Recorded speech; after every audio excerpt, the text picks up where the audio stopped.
We have to start putting some respect Yes, respect on this man's name now.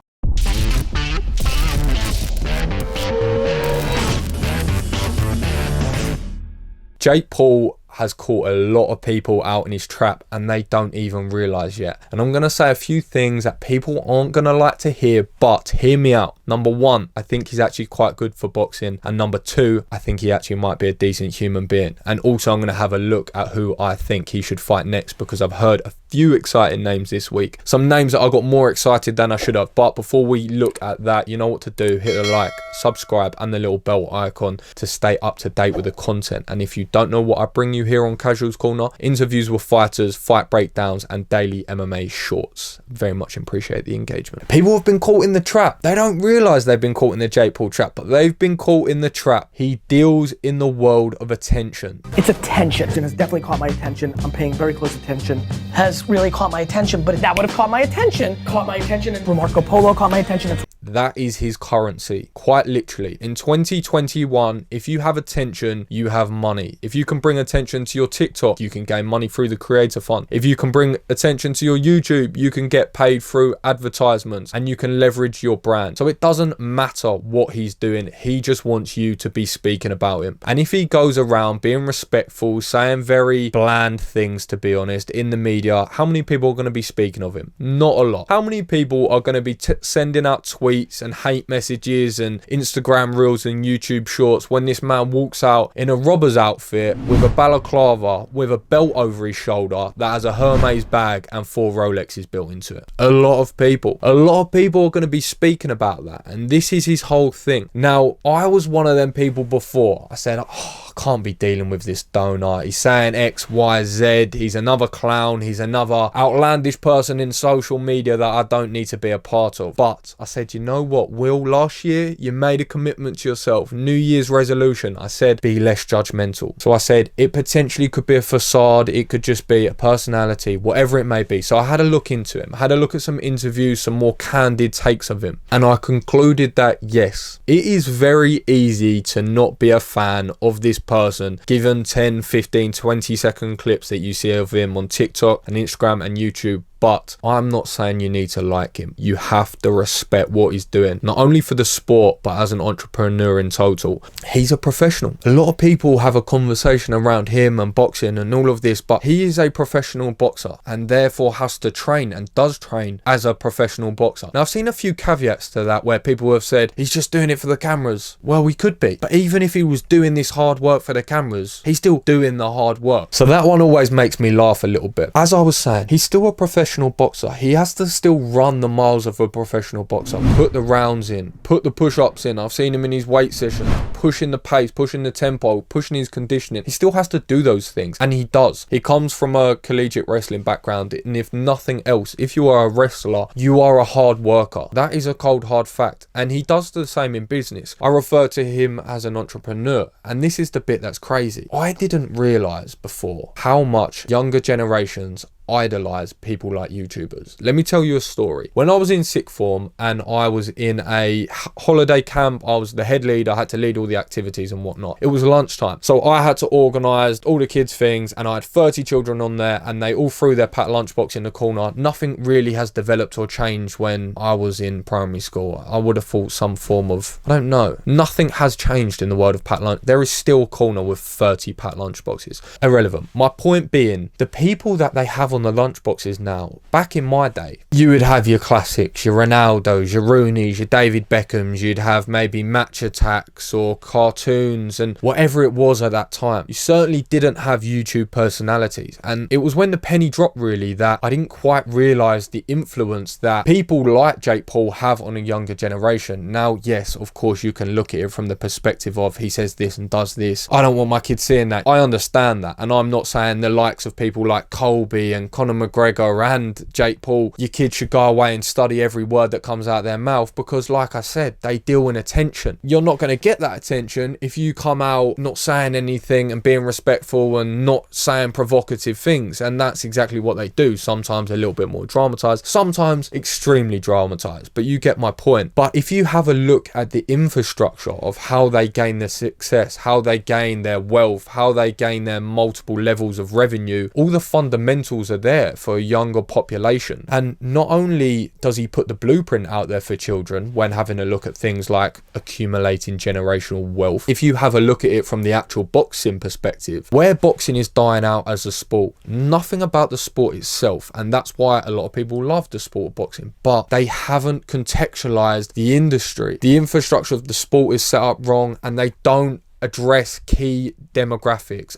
The younger generation. If you have a look at mixed martial arts, the reason they're doing so well with the up and coming sort of athletes and the younger generation is because of the way that they have a media presence and the platforms that they use and the way they gain attention. It's all a massive factor. So what Jake Paul does for the sport is he brings a big new wave of younger fighters, younger fight fans, younger people in general who are just interested in the sport because their idol is a boxer, a professional boxer. So instead of sitting there thinking what he doesn't do for the sport, when you have a realize and a sit back and think what he actually does, it's quite a lot, which comes on to my next point. When you have a look at fighter pay, he does a lot for fighter pay behind the scenes, and especially women's fighter pay. You have a look at someone like Amanda Serrano. She was making $20,000 a show. $20,000. She is the pound for pound greatest women's boxer of all time. If you have a look in respective men's field, you have a look at Tyson Fury, Mike Tyson, Muhammad Ali. You have a look at the likes of these personalities and the amount of money that